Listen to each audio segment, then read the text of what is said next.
So I'm going to talk to you about Corten Steel edging. Hi, my name is Craig Gibbon. I run Craig Gibbon Limited, the design and landscaping business based in Wellingham City, Hertfordshire. I'm going to talk about Corten Steel. We're using the edging on this garden. This is 3 millimeters thick. Been used to create basically some retention as the grass is sloped down. We wanted to put these in to make it more even, make the lawn a little bit smoother.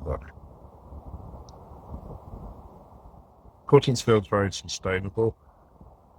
It'll last a lot longer than wooden sleepers. Wooden sleepers will last 7 to 12 years in the conditions of soil. Even oak sleepers have been degraded over time with respect to their durability in this application. In fact, within the industry, we are seeing quite a lot of degradation in oak sleepers where previously it was found they'd last 20 years. The reality is they're not.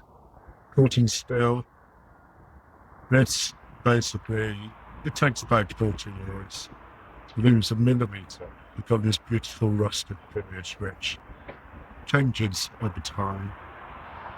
It came out to be, as I understand it, it came out of the American rail industry. They had to ship lots of stuff over long distances. They wanted a product that didn't require painting and protection, and Corten Steel was produced. The rusting is actually protecting the steel from degradation, and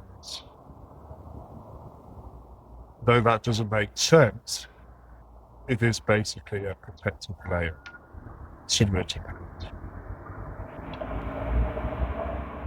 Whereas a wooden sleeper real world, wooden sleepers come from sustainable grown timber forests. However, to get a sleeper, which is new sort of dimensions, it's going to take more than 7 years to grow that tree. And the reality is, 7 to 12 years, that wooden sleeper rots. Is that truly sustainable? Whereas with the steel, it will last a long time, a lot longer than a wooden sleeper. It's also soil friendly, because you leach any chemicals into the soil, and I would say ultimately over time, the metal is returning to the earth.